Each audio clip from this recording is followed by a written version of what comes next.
Graças a Deus. Vamos lá para dar continuidade ao nosso estudo. Hoje é sobre o livro de Esther.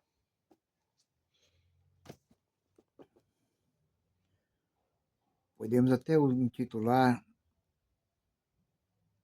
esse estudo como sugerido na igreja, a igreja que ora. Vamos estar falando sobre a igreja que ora. E vamos estar usando como base o livro de Esther. Isso mesmo, a rainha Esther, né? Assim como o apóstolo Paulo, ele disse que tudo quanto antes foi escrito, tudo aquilo que está na escritura, aconteceu e ficou registrado para o proveito nosso, para já quem é chegado o fim dos dias. Então o apóstolo Paulo, para instruir a igreja, ele usava muito o Antigo Testamento, as histórias antigas, como alegoria para que nós pudéssemos entender o plano, a forma que Deus trabalha com a sua igreja, né? Nós vemos certa vez ele usando como exemplo a história de Abraão, Sara e Agar, para explicar como que funciona a questão da lei e da graça, a justificação pela lei e a justificação pela fé. Nós vemos ele usando um exemplo da história de Jacó e Esaú para falar sobre os escolhidos e sobre os rejeitados por Deus, né? Então nós vemos que o apóstolo Paulo fazia alegoria, né? E é exatamente o que ele diz isso em 2 Coríntios, capítulo 10, ele fala assim, ó, todas essas coisas, ele citando o exemplo do povo de Israel quando saiu do Egito, né? Ele pega aquele episódio da, da retirada do Egito, a travessia do deserto, do Mar Vermelho, do deserto. O apóstolo, é onde o apóstolo Paulo fala assim, que todas essas coisas estão registradas para proveito nosso, para que nós não venhamos cometer o mesmo erro que aqueles cometeram, tá? Então, todo o Antigo Testamento ele é repleto de ricas histórias e ricas lições, onde nós podemos tirar grandes lições. E exatamente é isso que iremos fazer com o livro de Esther. Nós estaremos usando o livro de Esther, o acontecimento dos dias de Esther e que lição que nós podemos, como igreja, tirar no nosso tempo presente, tá bom? Então, começando aqui, gostaria, se fosse dar um tema, eu gostaria que o tema fosse a igreja que ora, né? É isso mesmo, estaremos simbolizando a Esther como a igreja, tá? Assim como muitas vezes Deus representava Israel como uma mulher, né, para orientar, para instruir, nós vamos estar usando também a mulher como figura da igreja, nesse caso, Esther. Bom, a história de Esther se desenrola no seguinte contexto, no período pós-cativeiro, né? Então, para entender, vamos sintonizar, vamos ver um pouquinho antes do cativeiro, quando você lê o livro de Crônicas, ali está a sequência, né? Registrada como que funcionava o período monárquico de Israel, como funcionava os períodos dos reis, né? A escolha do rei Saul, depois vem a sucessão do rei Davi, depois vem Salomão, depois os filhos de Salomão, e assim sucessivamente vão contando as histórias. Esse é o livro dos reis e o livro das crônicas, que na verdade o nome é livro das crônicas dos reis de Israel. E paralelo a ele você vai ver também os profetas, como nós falamos aqui, o nosso contexto da Esther vai ser o cativeiro, e esse período do cativeiro, ele foi tanto predito como pelos profetas. Você vai encontrar os profetas falando do período do cativeiro, né? Isaías, Jeremias, Bacuque, você vai eles falando, e você vai ver também no livro de Crônicas, ou seja, os escribas registrando. Eram os profetas previram o cativeiro, eles falaram antes de acontecer, eles já falaram através da inspiração do Espírito Santo, eles falaram o que ia acontecer, e os escribas foram os que passaram pelo período do cativeiro e deixaram registrado, ou seja, Deus falou através dos profetas e deixou registrado através dos escribas, né? E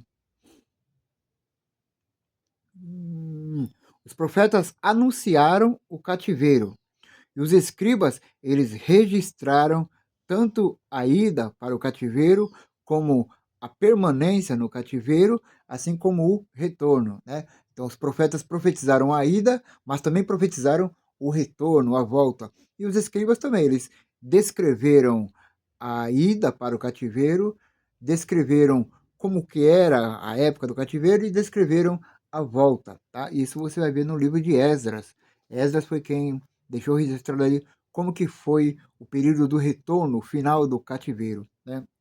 Você também vai poder encontrar isso no livro do profeta Daniel, né? Daniel fala que no início ele fez parte do reinado de Nabucodonosor, de Ciro, Medo-Persa. Então Daniel pegou a entrada do cativeiro, ele foi um daqueles que foi escolhido de Jerusalém para habitar nos palácios da Babilônia, né? Então toda aquela história que você vê da Daniel na cova dos leões, os amigos de Daniel na fornalha de fogo, e você vai ver isso relatado no livro de Daniel. No livro do profeta Ezequiel também era um período, Ezequiel viveu o período do cativeiro, e foi exatamente onde Deus deu grandes visões e ele deixou ali registrado. O profeta Jeremias também, ele pegou um período um pouco antes do cativeiro, né, e deixou registrado, pegou o período da ida para o cativeiro e deixou registrado, né?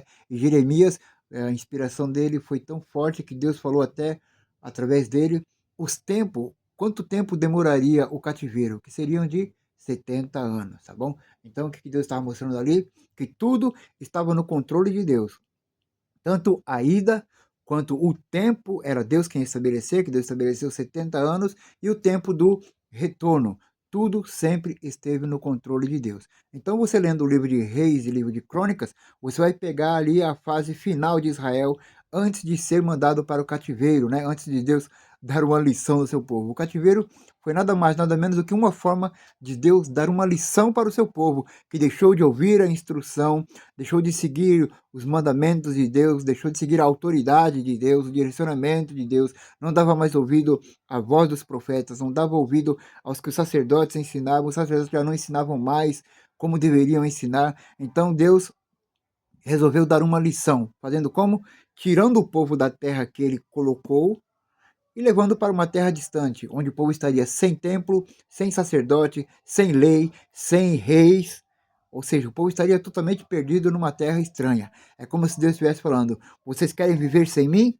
Tá bom, eu vou mostrar para vocês como que é viver sem aquilo que eu proporcionei para vocês. Tá? Então esse foi o propósito do cativeiro. Mas como nós falamos, foi prevista a ida e a volta. Ou seja, Deus deu para Israel a passagem de ida, Deus deu a permanência, a estadia, e Deus deu também a passagem de volta. Sempre Deus esteve no controle. É por isso que o apóstolo Paulo diz que, mesmo nós sendo infiéis, Deus permanece fiel, porque ele não pode negar a si mesmo, tá bom? Então, mesmo que Israel, o povo de Deus, foi infiel, Deus permaneceu fiel, tá? E até no momento de correção, Deus sempre esteve com o seu povo. Então, passaram-se os 70 anos, Israel volta, né, para que se cumprisse. Quando você lê no finalzinho no livro de Crônicas, os últimos versículos do livro de Crônicas, eles são semelhantes aos primeiros versículos do livro de Esdras, ou seja, ali é como se estivesse fazendo uma emenda, é como se os escribas estivessem fazendo uma emenda na história, né? O livro de Crônicas, ele fala ali sobre a ida para o cativeiro, e no final ele fala, até que se cumpriram os 70 anos, e Deus trouxe de volta, e o livro de Crônicas faz uma citação de como que foi o retorno. E esse retorno é bem descrito no livro de Esdras e Neemias, né? E Esther, onde entra Esther nessa história? É exatamente aí que vai entrar Esther.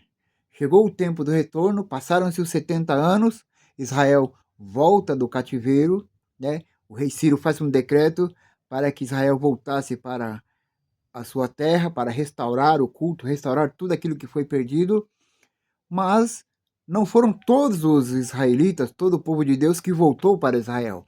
Voltou uma parte para a restauração, e é exatamente sobre isso que fala o livro de Esdras e o livro de Neemias, sobre a restauração do povo de Israel, restauração do culto, da fé, das tradições, restauração do reino de Israel, o livro de Esdras e Neemias. Só que uma outra parte do povo ainda ficou lá no período pós-exílio, né? Ainda que acabou o cativeiro, o povo ainda ficou lá da, longe de Israel, da sua terra.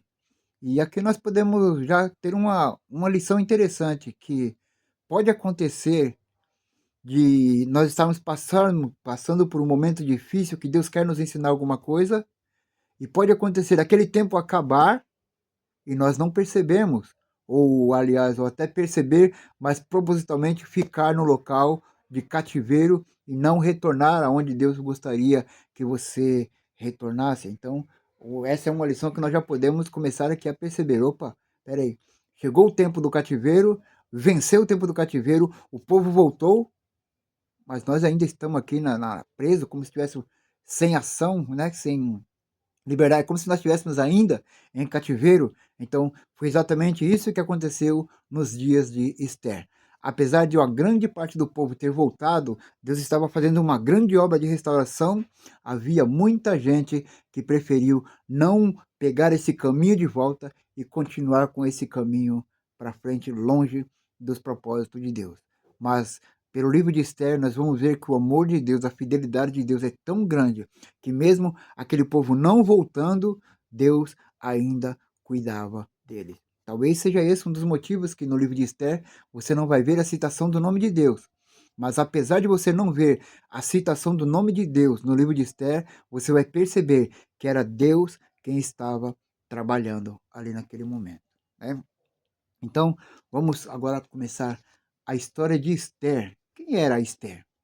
Os pais de Esther, eles viram a destruição de Israel, a destruição de Jerusalém, eles viram a ida para o cativeiro, quando o povo foi preso, levado cativo, né? Em Salmos, interessante que há dois salmos que falam, um fala sobre a ida para o cativeiro, que é o Salmo 137, junto aos rios da Babilônia, nos assentamos e choramos, lembrando de Sião.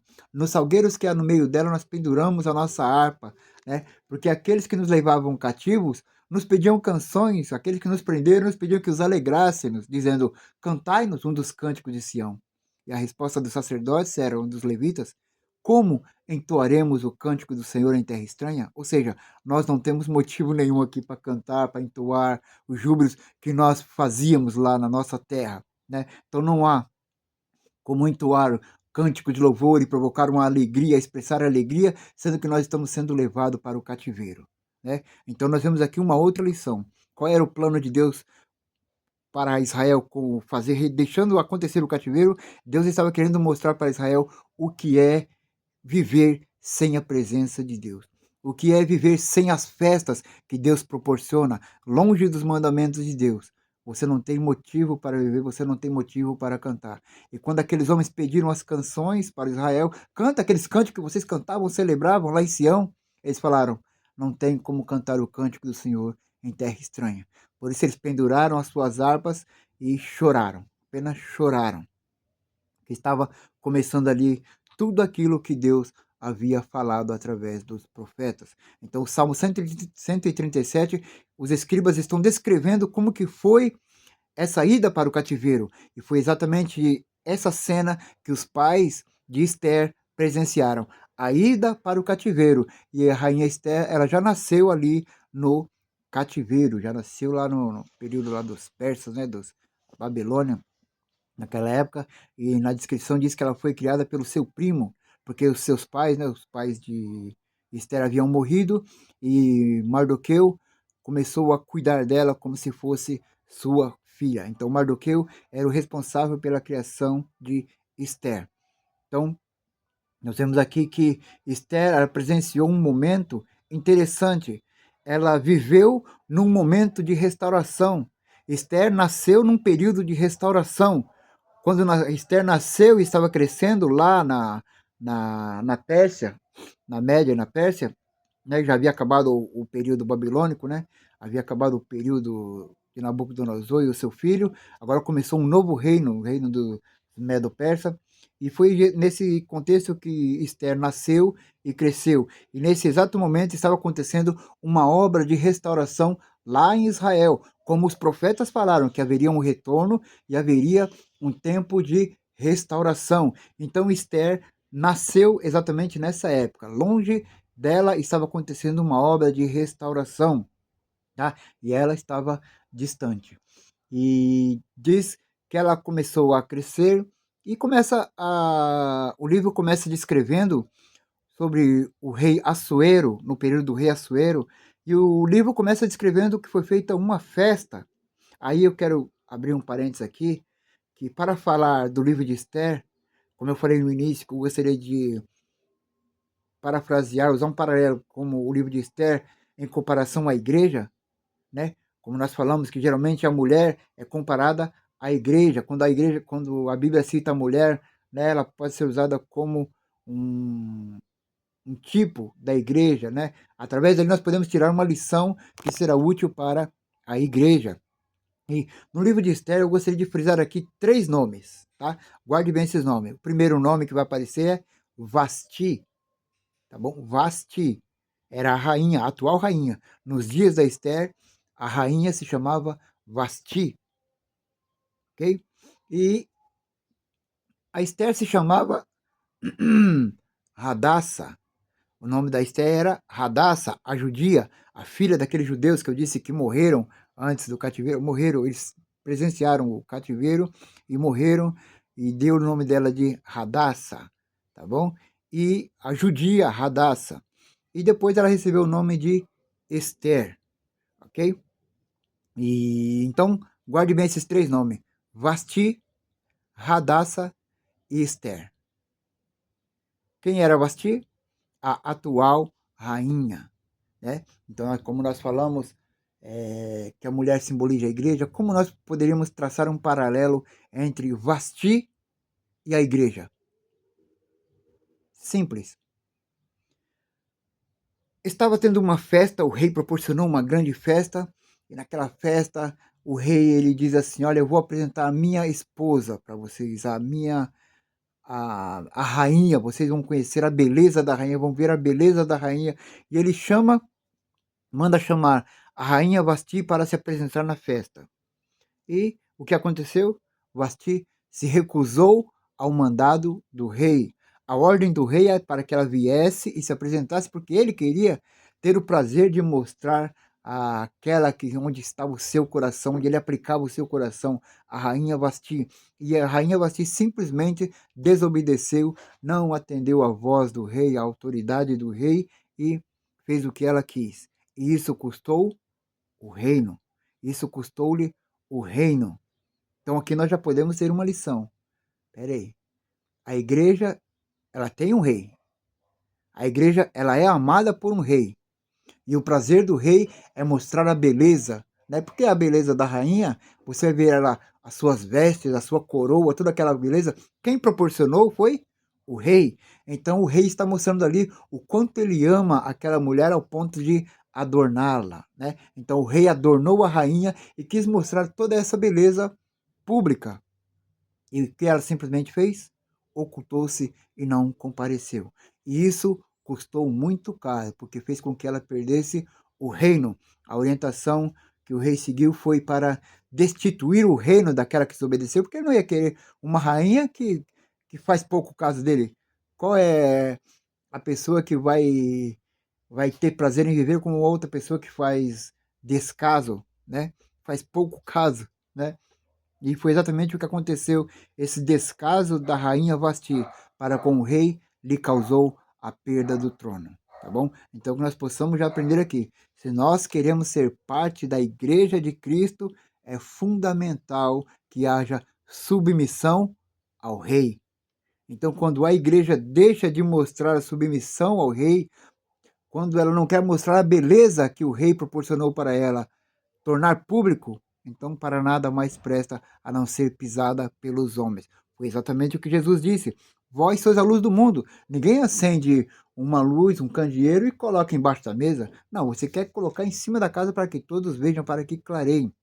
Esse é o propósito do rei para com a igreja. Ele disse: vós sois o sal da terra. Agora, se o sal for insípido, não presta para nada a não ser pisado pelos homens. Então, a igreja tem um propósito. O rei tem um propósito para com a sua rainha, que é mostrar a sua beleza. E quando essa rainha, né, oculta-se, ela resolve desobedecer qual é aquela que é a vontade do rei, e isso pode lhe custar o trono, tá bom?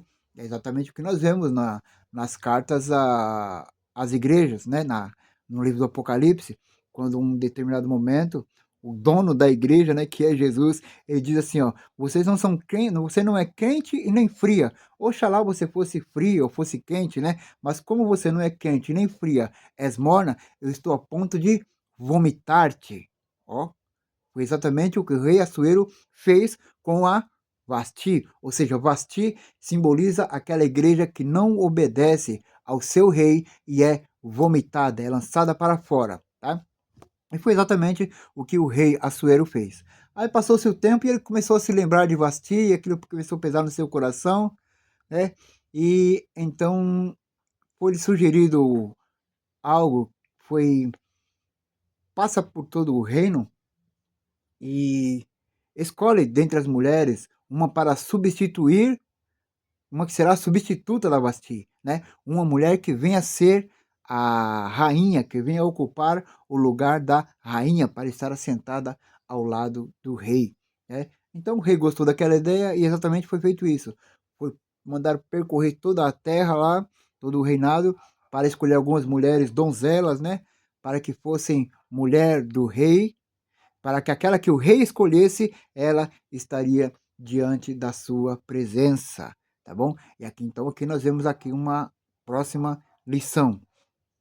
A igreja, ela é escolhida. A igreja, ela tem que ser pura. O rei não podia simplesmente ir lá e escolher qualquer mulher, não. Teria que ser uma mulher diferenciada. Para que ela pudesse desfrutar daquilo que o rei tinha para ela, teria que ser uma mulher diferenciada. E foi exatamente isso que fizeram, selecionaram várias mulheres, e dentre aquelas mulheres estava Radassa, aquela que estava sendo criada por Mardoqueu, né? Que é o judeu, Mardoqueu o judeu. Só que Mardoqueu, quando ele apresentou a Radassa para essa missão, né, para comparecer diante do rei, quem sabe ela fosse uma das escolhidas do rei, quando ele apresentou a Radassa, ele fez um trato com ela, ele falou, olha, você vai se apresentar, nós vamos fazer de tudo para você estar diante do rei, mas tem um detalhe, não revele a sua identidade. Não diga que você é judia, não diga que você faz parte do reino de Judá, não diga que você é descendente de Abraão, de Isaac e Jacó, oculte a sua identidade. E aconteceu que ela passou por todo aquele trabalho, todo aquele teste que nós conhecemos e, por fim, ela foi escolhida. Porém, um detalhe, ela deu ouvido à instrução de Mardoqueu. Ela ocultou a sua identidade, tá? Mas veja bem, começou a acontecer algo no reino que colocaria todas as pessoas que tinham a mesma identidade de Esther em risco. Ou seja, Esther fazia parte do povo judeu. E começou a acontecer uma situação que todos os semelhantes a Esther, todos os descendentes do povo judeu que estavam vivendo ali naquele reino, uma situação poderia levar todo aquele povo ao extermínio, à morte. E Esther foi escolhida agora para estar diante da presença do rei, mas ela estava como Radassa, tá? Então, quem é... Nós vamos já começar a fazer uma sequência.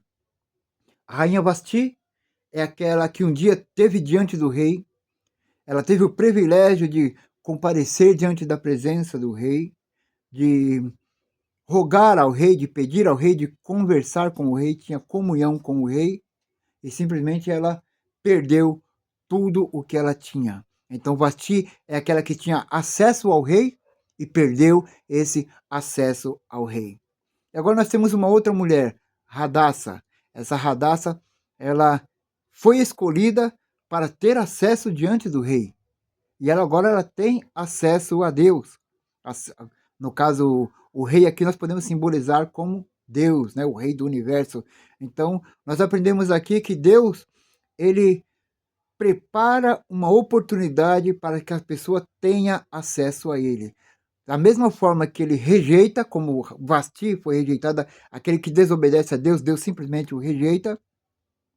Assim também, aquela outra pessoa, Deus está disposto a dar uma oportunidade para se aproximar. Então, com Vasti, nós aprendemos que é possível você ter acesso a Deus e por causa das suas atitudes, da sua desobediência, do seu modo de vida, de algo que você fez que feriu a autoridade de Deus, isso faz com que você perca esse acesso a Deus.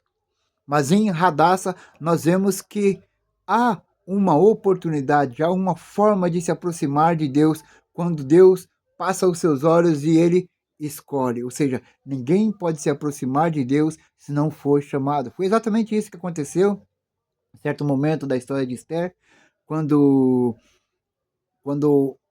Mardoqueu, seu irmão, seu tio, aquele que cuidava dela, seu primo, ele cuidava dela e ele disse para que ela fosse interceder diante do rei. Ela entrasse diante do rei, mas ela falou: Olha, eu não posso entrar agora porque eu só posso entrar na presença do rei quando ele me chamar. Veja bem, então Radassa, ela tinha esse entendimento. Ela tinha o contato com o rei, já era rainha, fazia parte do reino, mas ela só podia se aproximar do rei quando fosse permitido, com a permissão. Por quê? Porque o rei é soberano, tá bom? Então, com Radassa nós aprendemos que é possível sim ter esse acesso a Deus, até mesmo em momentos onde não há uma certa dificuldade, dependendo da situação, você pode se aproximar, porque Deus pode se agradar e pode mandar você se aproximar, ok?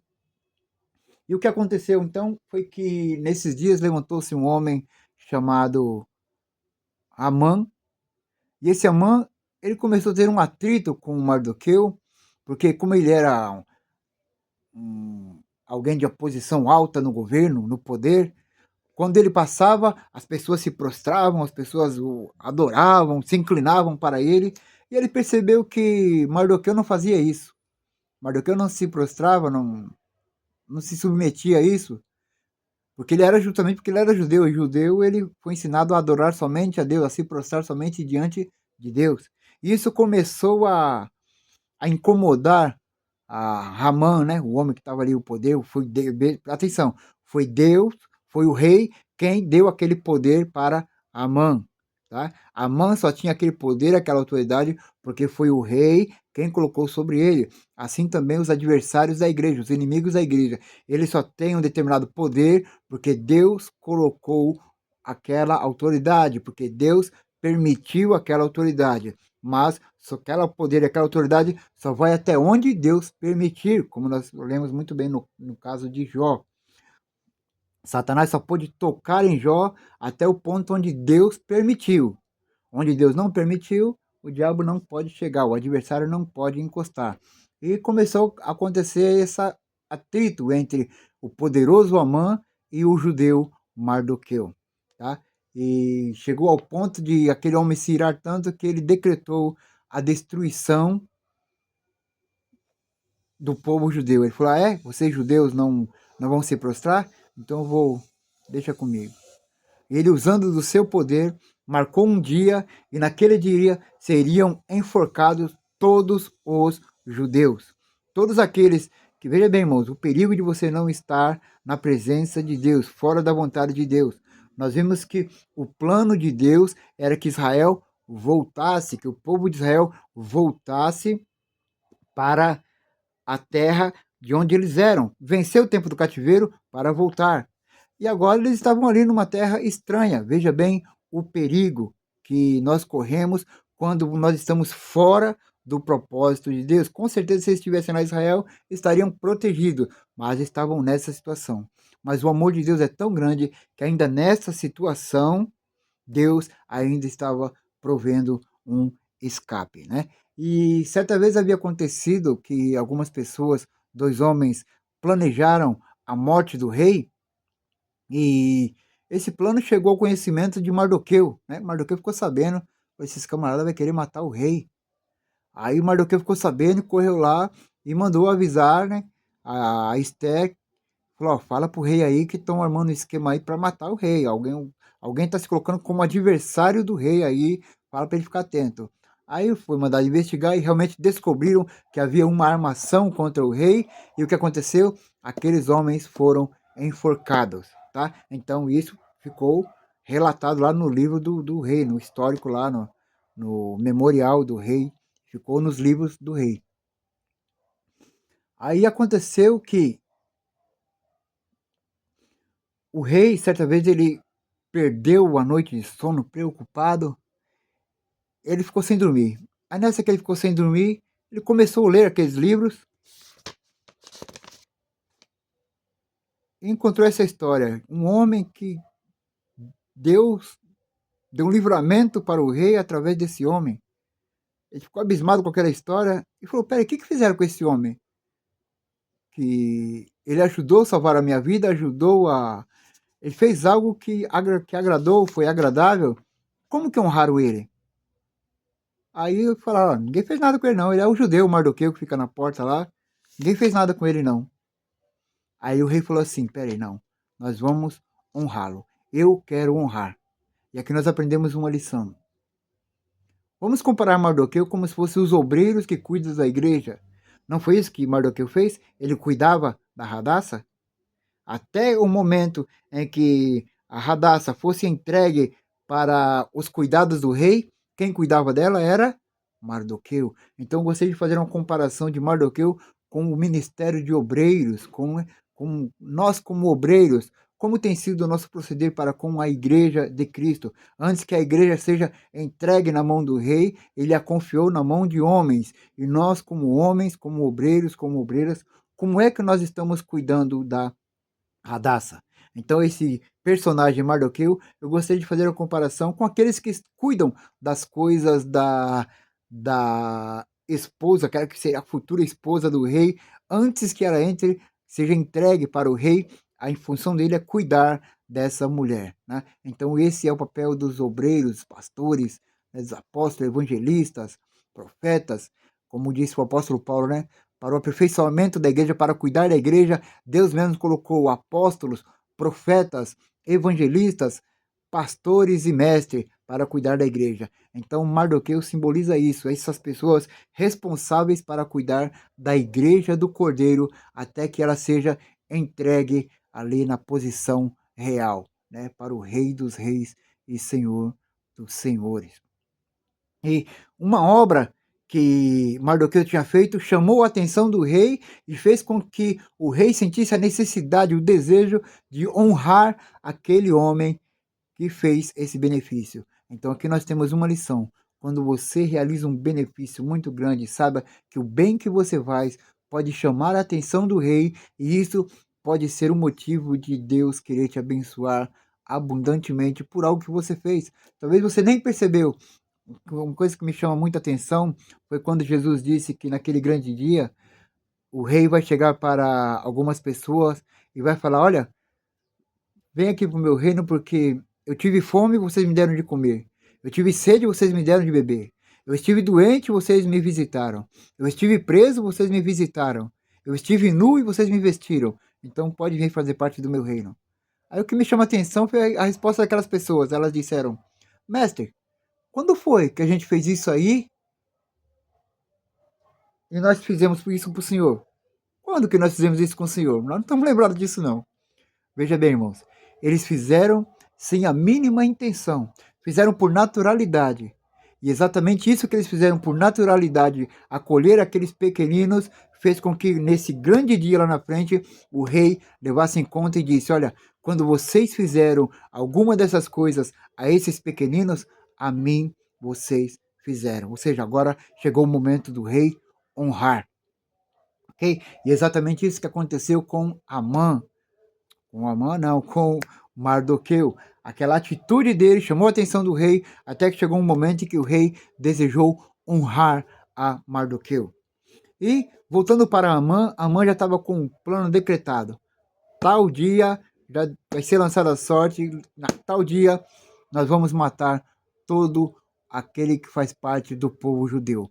Todo aquele que for judeu, assim como Mardoqueu, nós vamos eliminar. E ele chega para o rei, Ramã chega para o rei e fala assim, olha rei, tem um povo aí que te desobedece, tem um povo que não tem nada a ver com o nosso reino aqui, é um povo estranho, e é o seguinte, eu acho melhor a gente exterminar com eles, senão eles vão se levantar, vai se rebelar contra o rei, inventou um monte de coisa lá, e convenceu o rei para que naquele dia fosse destruído. E o rei assinou um decreto, tá bom, então pode decretar a destruição do povo judeu, ok? Aí aquilo espalhou a notícia e Mardoqueu falou, e agora? Foi orar, jejuar e se humilhar para buscar direção, orientação de Deus, e ele está ali humilhando, se humilhando, e até o momento que ele vai para os pés do palácio, e ele sabe que a esperança, a oportunidade de ter um contato com o rei seria através da sua sobrinha Radassa, sua prima Radassa. Ela seria a oportunidade de comparecer ao rei, porque ela era rainha. Ou seja, a rainha ela tem como se aproximar do rei e rogar ao rei para que o rei intercedesse diante daquela situação. E exatamente isso é a oração. O que é oração? Oração é falar com Deus. Né? Oração é um momento de comunhão com Deus, onde você expressa o seu louvor, a sua adoração. Você está ali para ter um momento de comunhão com Deus. Isso é oração, é acesso a Deus, né? Para pedir algo. E é exatamente isso que caberia a Esther. Tá? Então vamos aqui voltar e parafrasear. Vasti era uma rainha que tinha esse privilégio de ter comunhão com o rei e simplesmente ela, por desobediência, ela perdeu essa comunhão, esse acesso de falar com o rei. Então nós temos que tomar cuidado para não perder esse acesso a Deus. Como diz a Bíblia, você que está de pé, olhe que não caia. Tá? Davi quase perdeu essa comunhão com Deus. Por isso que Davi falou assim, ó, não me lances fora da tua presença, ou seja, essa comunhão que eu tenho com o Senhor eu não quero perder, assim como Vasti perdeu. E Radassa era aquela mulher que estava sendo preparada para que no momento certo ela tivesse acesso ao rei. E Radassa tinha esse acesso ao rei, porém um detalhe, ela tinha a sua identidade oculta. Ela era judia, ela fazia parte do povo judeu, porém essa parte da sua identidade estava oculta. E agora era exatamente por causa dessa identidade dela que estava correndo um grande risco